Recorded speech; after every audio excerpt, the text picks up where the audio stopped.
Friends, if I could have everyone's attention, please. If everyone could please find their seat, we will be beginning the service in just a few moments. Just as a gentle reminder, if anybody has a cell phone, please, if you could take a moment to turn on silent. Officiating our service today is Rabbi Misha Tillman.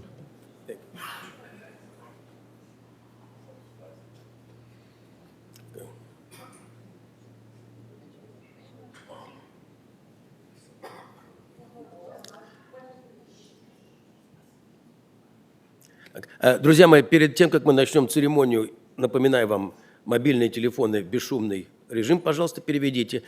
Также хочу вам сообщить, что по решению родных и близких усопшей я проведу церемонию сегодня на английском языке. Ну, я просуммирую по-русски. Вот. Вообще, видишь, время как идет, да? Когда Буму хранили, по-русски было, да, там, да, Нано там тем более по-русски. Ну, время идет, английский становится более удобным языком, так что... Friends, before we start, there's also a very ancient ritual that we will perform. It's called Kriya in the Hebrew language. The ritual in question dates back to the biblical period of our history. In the text of the Tanakh, of the Hebrew Bible, we find that whenever people receive bad news, including those of a passing of a loved one, they would tear their clothes and put a dust upon the head as a sign of mourning. And the custom of rending our garment when close relative passes away, we retained in our community to this day. Therefore, at this time, I will tear the ribbons given to Edik and Alyosha. Oh, here we are. Okay.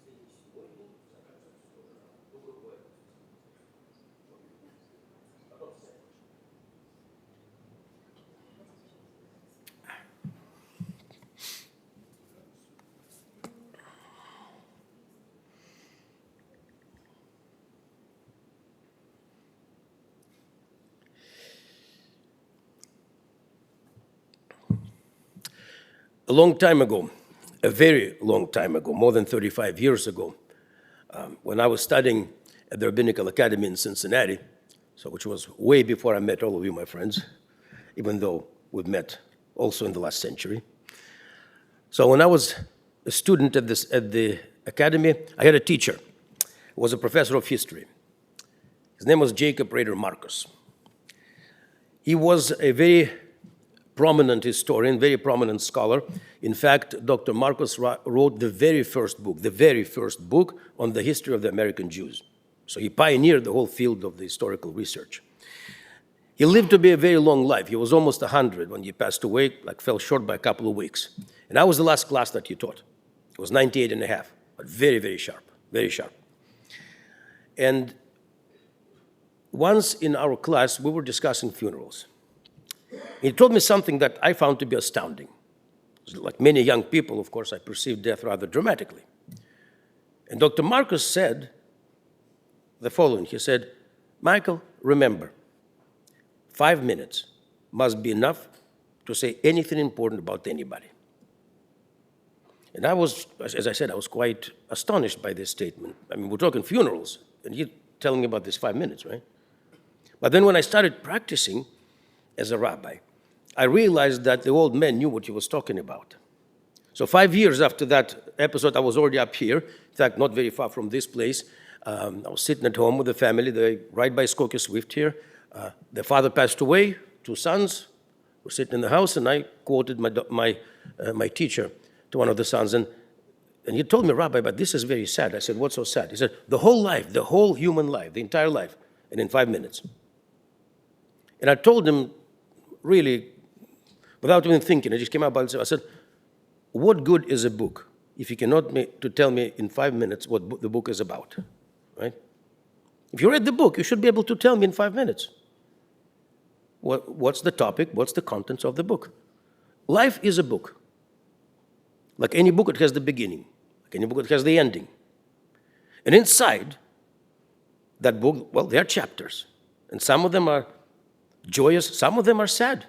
That's the nature of human existence. But when we gather together to honor people whom we love, but whom unfortunately lost. It is not only about the pain of loss, which we all feel and share today. Because it makes no difference how old is the person that we lost, makes no difference whether the passing was preceded by lengthy illness or it was sudden. When you love somebody, it hurts. Makes no difference. So yes, there is a pain of loss. We must face it.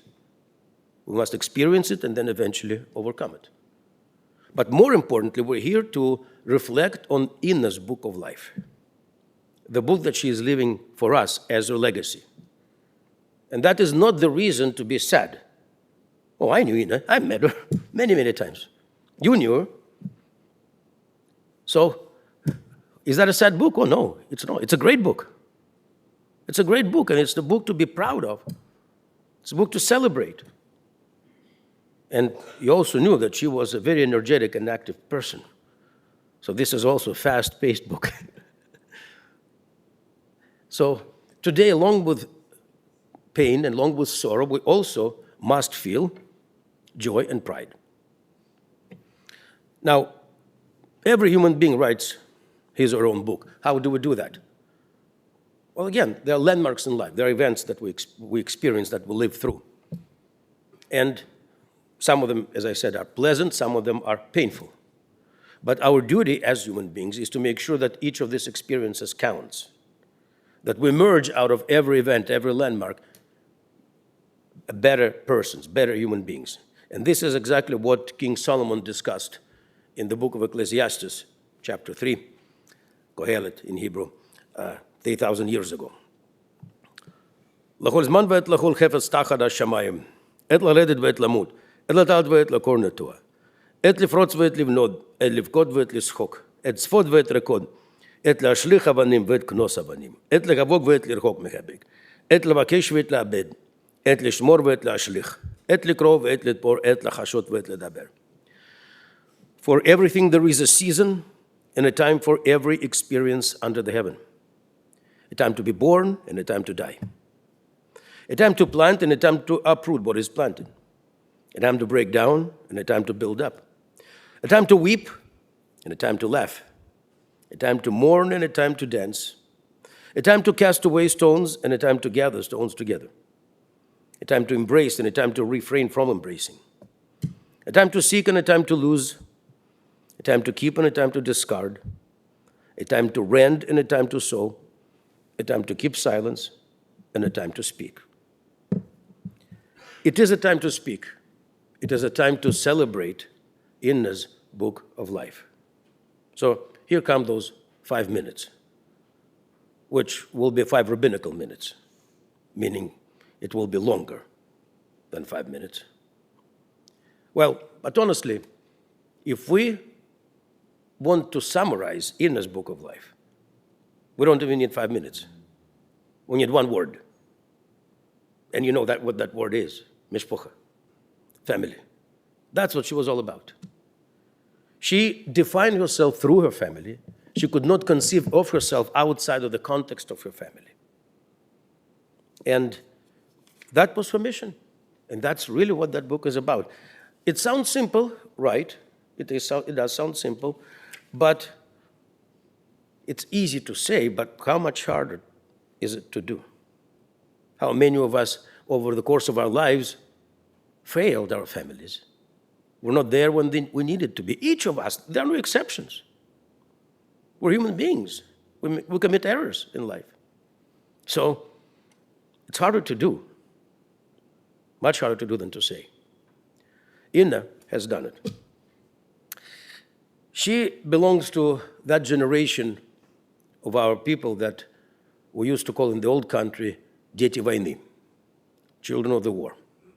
The reason I'm mentioning this is because it is those life experiences that help them shape their value system. And this is the generation that cherished the family more than, I would say, other generations. I venture to say that. Because they lived through those really tough experiences during the war and after the war. Inna is, as we call it, proudly Moskvichka. I don't like to call us Muscovites, doesn't do justice. Moskvichka is better. She grew up and lived much of her life, well, all of her life pretty much in the Soviet Union, in my hometown too, our hometown. Beautiful Moscow. Now, she went to college. She was actually a very good student, worked as an engineer in the company called Promgaz. The Soviet names are almost unmanageable. This is a relatively short one too. Most likely it's some industrial gas supply company. That's probably what it was.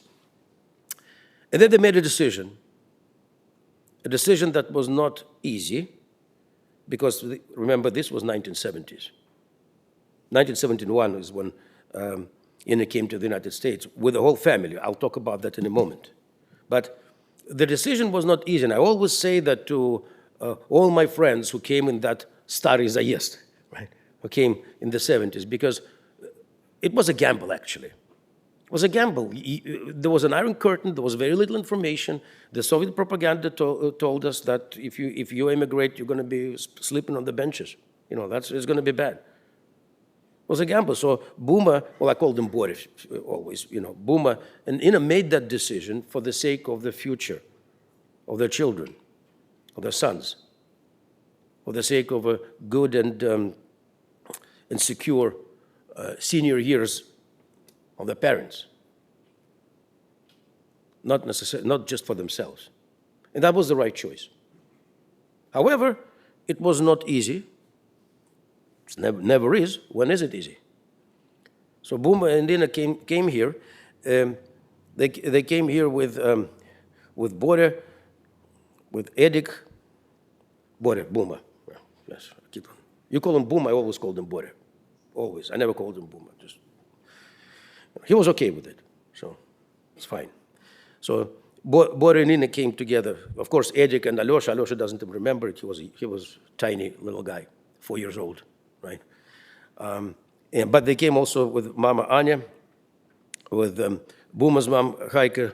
They all came together. So what I'm saying is that Buma and Inna, they had this goal, the task, if you will, to provide for 2 generations of the family.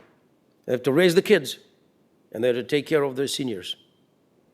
So they did what needed to be done. They worked. Buma worked very hard. Inna here completely changed the course of her career. She worked at the beauty salons pretty much throughout her working life in the United States. We're trying to define it properly. She was kind of a managing administrator, right? She worked the front office, but she was managing because she signed the checks. You know, she was a very important person. When you sign the paycheck, you're very important. Everybody loves you, right? And, well, everybody respected her.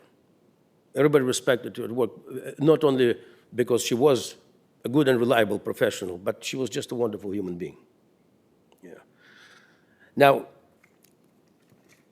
and because of her work at the beauty salon, or maybe not only because of that, she always looked like a lady, always made up. She was one of those women who would not leave the house without the makeup, even if it's like, 5 minutes chore or something like that, right? And so she always wanted to look beautiful, and she did look beautiful. Now, one Hasidic Rebbe said that the beauty of a woman is the earthly reflection of the beauty of the divine. And I can corroborate his word, but as a man I can tell you, yes, that's a correct statement. But he was not talking about the looks. Looks are important. As a man I can tell, looks do matter. But as a rabbi and a man, I can tell you that behind those looks there must be a good soul and good heart. That's when there is a beauty, a true beauty. Inna was a beautiful woman, because she had also a beautiful soul. She, as I say, she was very energetic and active. Nana, may memory be a blessing, used to say about her that Inna всегда бежала впереди паровоза. Right? So she always fast-paced. When the family would go to the summer house, everybody would just sit down and relax after this lengthy trip and all that. So Inna was the only one who would not. She would just get up and go and do something, take a walk or whatever it was. But she always had to be involved in some kind of activity. She always had to be on the move. That was very important to her. She enjoyed a very healthy lifestyle. She loved to go to the health club, loved to keep in shape. She used to swim, just taking good brisk walks. And when she was young, those of you who didn't know from Moscow, when she was young, she actually did speed skating, конькобежный sport in Russian. Well, in Moscow, there's plenty of opportunities for that. The winter is 4 months long, what the snow cover is. So Muscovites like those. She loved the sea and the beach. That was one of the big things. She enjoyed it a lot. Well, again, after you spent half of your life in Moscow, which is quite a northern city, to be truthful, enjoying the heat and the humidity of the beach side is something. And 3 times a year, Buma and Dina would go. 3 times a year. Of course, Jamaica, Dominican Republic, Mexico. She loved it. It was a very interesting part of our conversation is when I asked, and I always asked about when it's about the lady, I said, well, she was an old school, so did she enjoy cooking? She said, no, she wasn't. She didn't really cook. But then came the list. So she hosted Thanksgiving dinners at the house. That's number 1. Well, what do we mean she didn't cook? Thanksgiving dinner, well, you cook, all right. And what did she cook? So beef tongue, язычок. All right. She didn't cook beef tongue. You got to prepare it correctly. It's not that easy, by the way. Right? I was going to turn into a hockey puck if you don't store it properly. Leg of lamb, she didn't cook, right? Leg of lamb. So great stuff. And the family enjoyed it. So maybe she wasn't a profound experimentator in the culinary field. Maybe she wasn't, I don't know. But whatever she did came out great. That's what matters.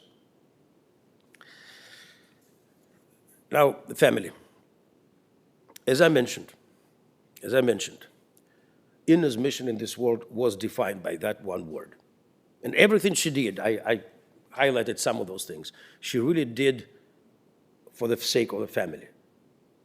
I mean, that trip to the beach was meaningless without Buma.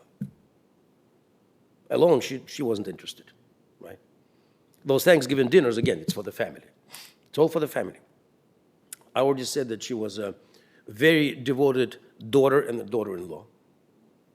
She brought a mother-in-law and a mother here to the United States, took care of them. And she was married to Borya Buma for 50 years until Buma's passing. And we must be honest, life wasn't the same for her after he was gone. Those who remember Borya, I mean, this was the guy you never forget when you meet him. The one time you meet him, you always remember the man. He's that kind of man. I immensely enjoyed my friendship with him without any exaggeration. So when Borya was gone, it was hard. It was very hard for her. But they were together for, as I said, for 50 years. And I would like to highlight also a very special relationship Inna had with Lucy, her sister-in-law, who was from New York. So hopefully she's on the live stream with us and also participating in this service. And I also would like to mention Rita, who was very dear to Inna's heart, and they enjoyed a great relationship. Now, her pride and joy of this life, her wonderful sons, Edik and Alyosha, or Al. It is a mission of every parent to raise a good kid. There's no question about that. But what does it mean? My mission is complete as a parent, is when the moment arrives and I can say to myself, my son grew up to be a good man. Regardless of their accomplishments in career, which also makes us proud. To raise a good man, that's what matters. And she raised wonderful sons, whom she loved and whom she was rightfully proud. Edik is married to Inna. Lyosha is married to Sana, who were also always very dear to Inna's heart. And now, well, the grandchildren, first of all, I will not dwell on that because they're going to share their thoughts as well. But all I can say is that this is how she prioritized things. But let's say somebody invited Inna в гости for a party. But then at the same time, the kids, I don't know, need to do something, go somewhere, and they need help with, sitting with the grandchildren. So for her, it wasn't even a decision-making process. It was obvious what she's going to do. She's going to come and take care of the grandkids. That's how she lived. So the grandchildren, this is a longer list, but beautiful one. Michelle was married to Eric, Jessica was married to Misha, Nicole, and then 3 boys on the other side of the family, right? Tyler was married to Samantha. That was in September. That was, right? September 30th. Oh, still remember something. Dylan and Mitchell. And God blessed her to live long enough to see great-grandchildren. Alex, Sam, Lucas, and Emma. She was immensely proud and a loving great-grandma. At this time, my friends, I will briefly summarize my remarks in Russian, very briefly, because I was asked to do so, and then we'll proceed with Edik and Alyosha and the grandchildren who will also speak. Друзья мои, я просто очень кратко скажу одну вещь, простую вещь. Что определяло миссию Инны в этом мире? Одно слово – семья, мишпоха. Вот ради этого она жила. Ничего не было экстравагантного в ее жизни. Она просто работала, не покладая рук всю жизнь. Она заботилась о всех членах своей семьи. О старшем поколении она привезла сюда свою свекровь и маму, заботилась о них. И, конечно же, о младших поколениях, 3 младших поколения своей семьи. И она была человеком активным, энергичным, подтянутым, спортивным, я бы так сказал. Даже готовила, как выяснилось. Вот. Хотя вроде бы и нет, но да. И как, и хорошо готовила. И человеком, который очень любил, я об этом сказал, конечно же, по-английски, это вы слышали, любил провести время на пляже у моря. Для нее это было очень, очень важно. Она это обожала. С Бумой, когда они это делали, это было просто для нее прекрасное времяпровождение. Итак, Инна прожила свою жизнь, живя одним понятием, одним словом «семья». И я повторюсь, сказать это легко, звучит это очень просто, а вот сделать намного сложнее. Она сделала. И поэтому прожила прекрасную, достойную уважения жизнь. Сейчас мы продолжим вспоминать и размышлять над книгой жизни, которую Инна написала для нас через мысли ее родных и близких. First, Edik and Inna will come up, and Edik will share his thoughts.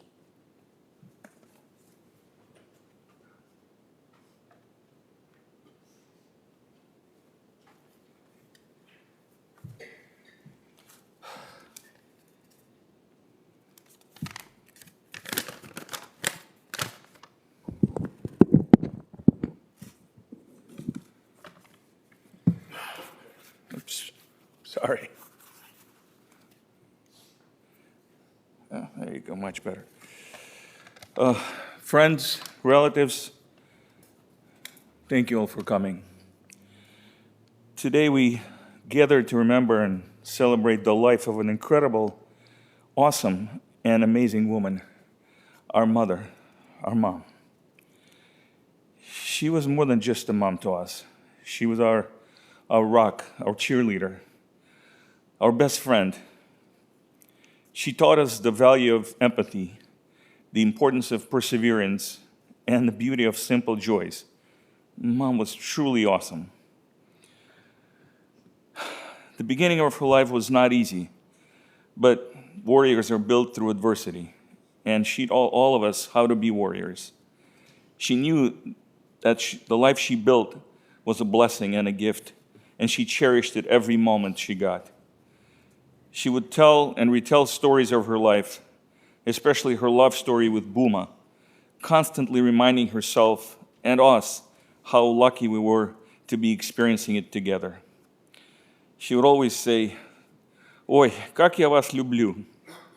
She adored her family with all her heart, always putting us first and making sure we felt loved and supported.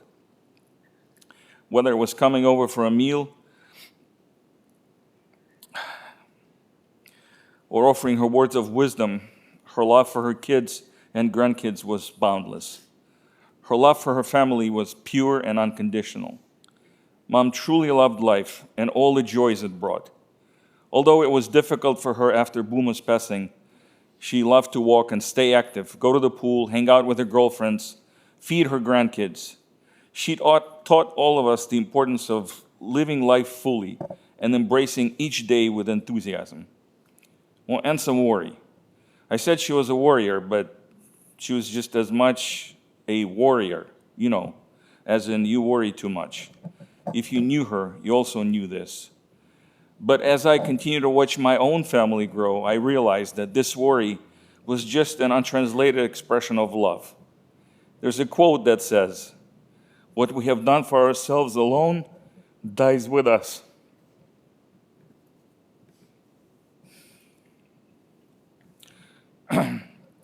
What we have done for others and the world remains and is immortal.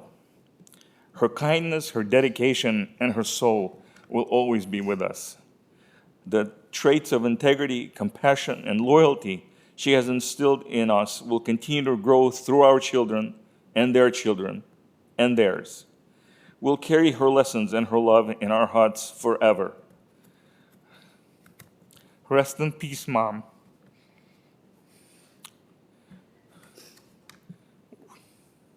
We love you and we'll forever remember you.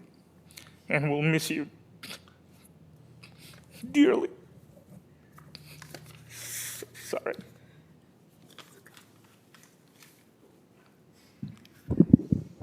Я не уверена, если я смогу сказать, но я написала себе пару предложений. Маму Ину я знала с 13 лет, с тех пор, как мы приехали в Америку.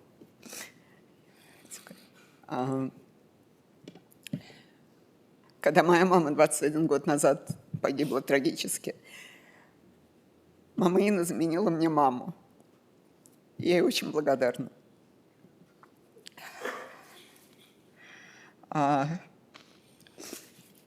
Вы все знали, что у мамы была деменция, или если не знали, то у нее была деменция. Это ужасная болезнь, которая забирает от нас любимых людей, пока их физическое тело еще существует. Мамы, в принципе, с нами уже нету, наверное, больше года. И то, что ее с нами нету сейчас, я считаю, что это благодарность, что она с Бумой, что они там танцуют наверняка. И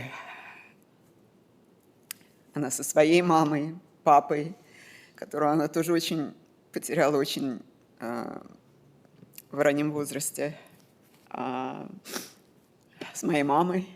Они наверняка там имеют фан. После Буминой смерти можно сказать, что она существовала, она не жила. Для нее любовь с Бумой была необычная. И оно показывалось во всем, что они делали вместе, как они общались с нами, с детьми, как они общались с внуками. Уже больше 6 лет, как Бумы нету, и мама каждый день хотела быть с ним. Так что мама с ним, и все хорошо. Наконец ее желание сбылось. Мы с Эдиком, с Мишелочкой решили одеться сегодня в веселые одежду, потому что мама любила жизнь. И мы хотим праздновать ее жизнь.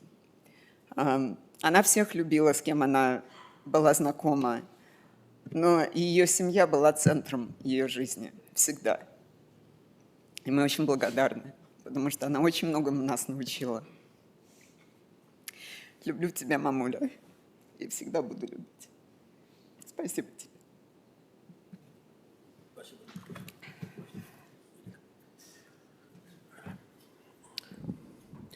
And at this time, Al and Sana will share their thoughts.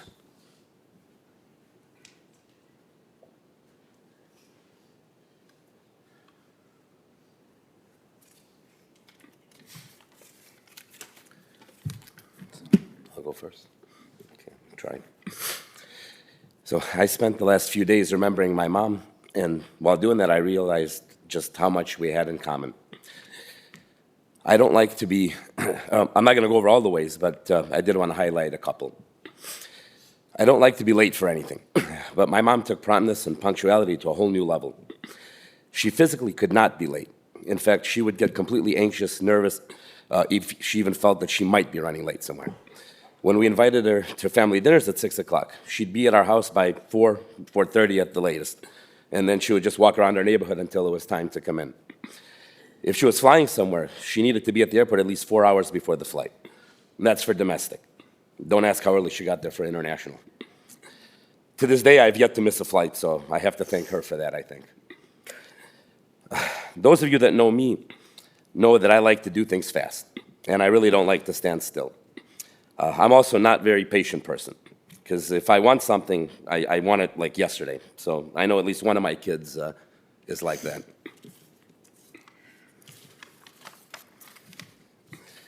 My mom was the same way. She was always moving at 100 miles an hour and could not stay still in one place. When she came over to our house and we were still upstairs, I might have been working, Sana might have been in the shower, she would literally just storm up the stairs, walk right into the bathroom to say hello. She just could not, stay downstairs and wait for somebody to come down. I've been told that I'm always smiling. I'm sure I got that trait from her. My mom was also always smiling. In fact, I know she had trouble hearing, and most of the time when sitting at our dinner table with the family, she had no clue what the kids were discussing. But she always just looked at them with such a huge smile on her face. It didn't really matter what was being discussed. She would see that they were happy and smiling, and that made her happy and smile. I know she'll be watching over us, and I'm glad that she's in a better place now with my dad, God rest his soul, and she's no longer suffering. Mom, I love you. I'm going to miss you very much.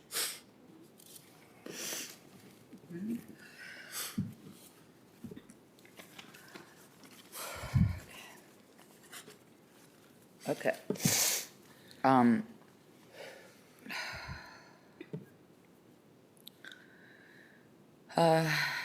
It was described very well today how Mama Ina was.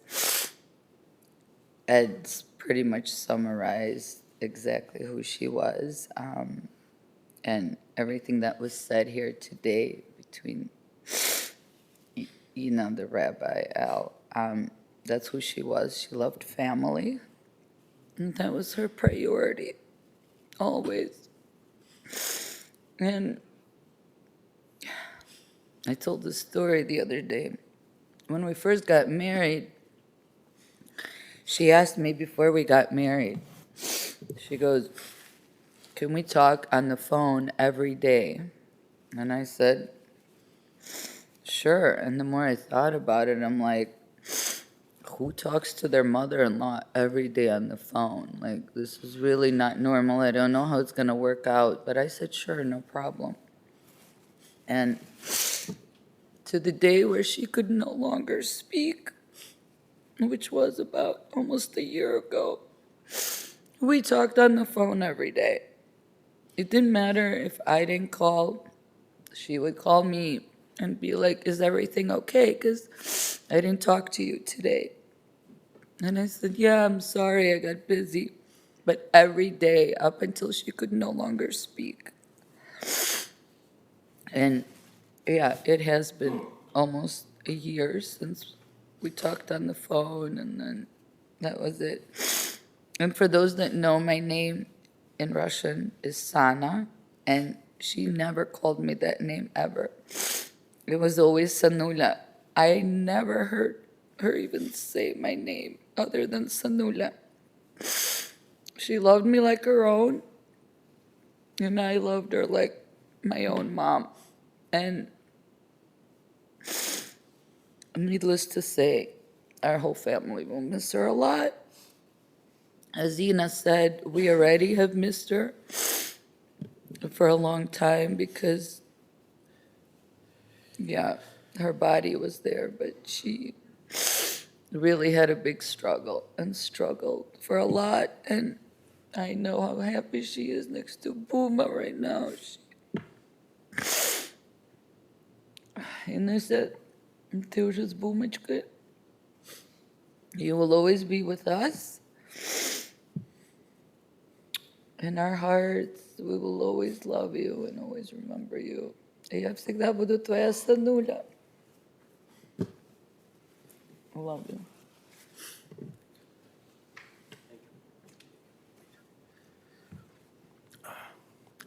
And now, Inna's grandchildren will share their thoughts and sentiment about their babushka, their grandma. Some of them are present here in the chapel, and some of them are live streaming, but again, they're all participating in the service and expressing their loving sentiment for Inna. So,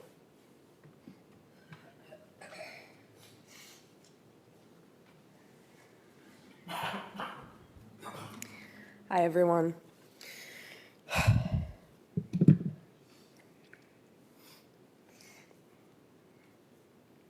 Sorry, I thought I could do this better than I'm doing it. Okay. Most of you know that I was Grandma Ina's first grandchild. And she always used to call me her первенец. I can't see what I wrote. Yeah. Grandma Ina taught me so many things. I spent so much of my childhood in her house and in your house. And she lit up every room that she came into.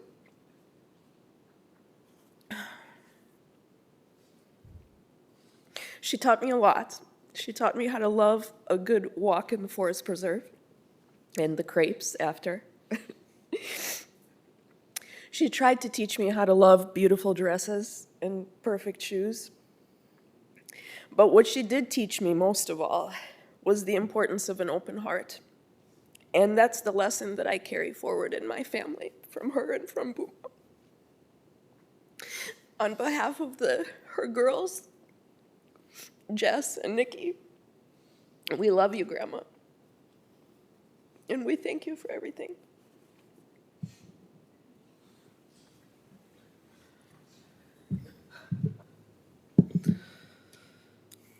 So, growing up with Ina in our lives was such a huge blessing. She was an extremely kind and loving person, always so generous, so genuine to anyone she would meet, and I was so lucky to be able to call her my grandma. No matter the occasion, as my dad mentioned, she was always smiling. She would always have the biggest smile on her face, and anytime she would step into a room, she had the most amount of energy. Like they were all saying, she always liked to do stuff, walk around, and so on.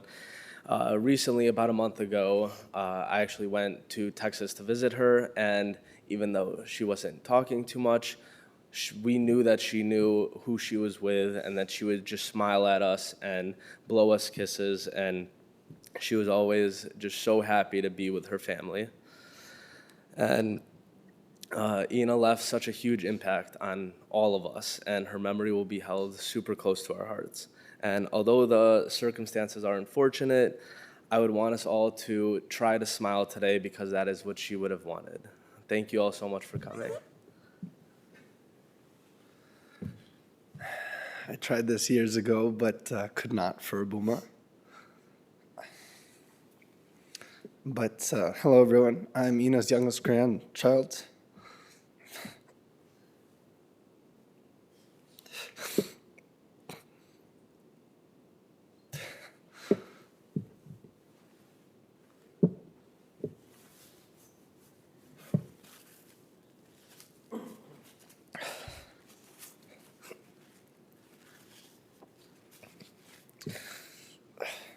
Although I didn't carry as many memories as some of you in this room, as already been mentioned, meeting Ina, you'll need one time to really understand who she was. And being her grandson, Ina had all the qualities that you would have dreamt of in a grandmother. Family meant the world to her, and it was very evident in her home. Those of you who have been in her home know this, but she captured countless memories and framed them all over her house. If you go in their basement, I don't think you would actually see any paint on the wall because they're just all covered with photos.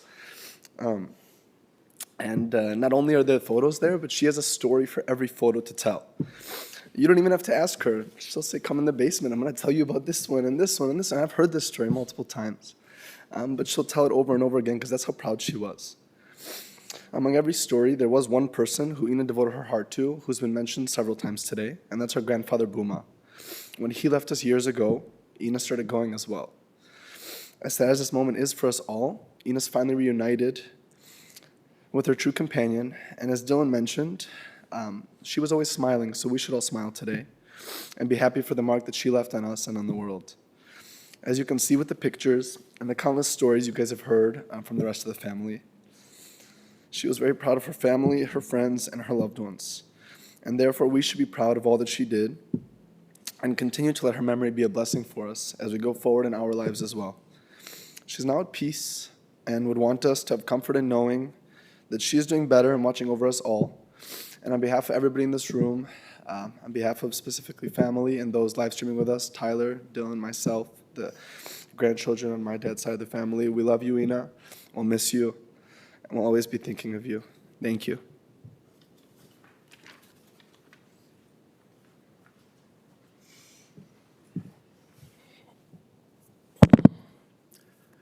Friends, we're about to honor Ina's memory with a moment of silence, which will be followed by the memorial prayer. Following the moment of silence, I will read a reflection, which is our opening lines of the song with which Buma and Ina grew up in Moscow in the Soviet Union. The actor and the performer who was the first one to perform that song, Mark Bernes, is buried in Moscow, and when he was being laid to rest back in 1967, if my memory is correct, at the Novodevичье кладбище, they played that song at his funeral. «Я люблю тебя, жизнь».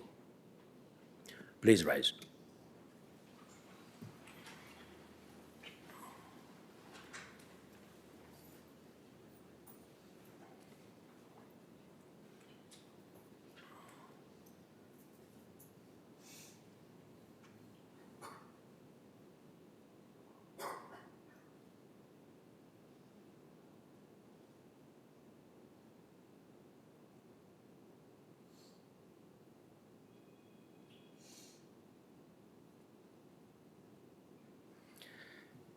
Я люблю тебя, жизнь, что само по себе и не ново. Я люблю тебя, жизнь, я люблю тебя снова и снова. Вот уж окна зажглись, я шагаю с работы устало. Я люблю тебя, жизнь, и хочу, чтобы лучше ты стала. Ina has made this world, this life, so much better. May memory be a blessing. אל מלא רחמים שוכם במרומים, אמצע מנוחה נכונה על כנפי השכינה, במעלות קדושים וטורים כזוהר הרקיעים מסזירים, את נשמת אינה שהלכה לעולמה, בעל הרחמים יסתריה בסתר כנפיו לעולמים, וצור בצור החיים את נשמתה, אדוני הוא נחלתה, ותנוח בשלום על משכבה, ונאמר אמן. God full of mercy, who dwells in the heights, provide a sure rest upon the divine presence's wings, within the range of the holy, pure, and glorious, who shine and resemble the skies, to the soul of our beloved Ina. The Master of mercy will protect her forever and will bind her soul in the bond of everlasting life. God is your inheritance. May she rest in peace. Let us all say, Amen. You may be seated, my dear friends. We shall continue the ceremony at the cemetery with the interment, and our funeral director, Yehuda, will make all the appropriate announcements as to how we're going to line up the procession and proceed to the cemetery.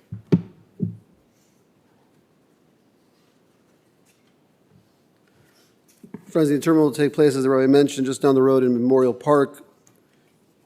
A funeral procession will be forming just outside the parking lot. If you're planning on joining the family in procession to the cemetery, please make sure you obtain an orange funeral safety sticker to be placed on the inside portion of your vehicle, as well as a magnetic flag to be placed on the rooftop portion of your vehicle. While in procession, please make sure your bright lights and hazard lights are on at all times, and please drive as closely as safety permits to the car in front of you, hopefully from preventing any cars from entering the procession while en route to the cemetery. Upon return from the cemetery, the family will be sitting Shiva at the Benyukhis residence, 350 Foxford Drive in Buffalo Grove. The following individuals have been asked to serve as pallbearers. When I call your name, if you could please rise and stand next to Ina's casket. Dylan, Mitchell, Rob, Tony, and Julian. At this time, I'm going to ask everyone to please rise and stand in place as we escort the casket. Due to cemetery scheduling, I'm going to ask, once we've exited the chapel, if everyone can go directly to your cars, please. Thank you so much.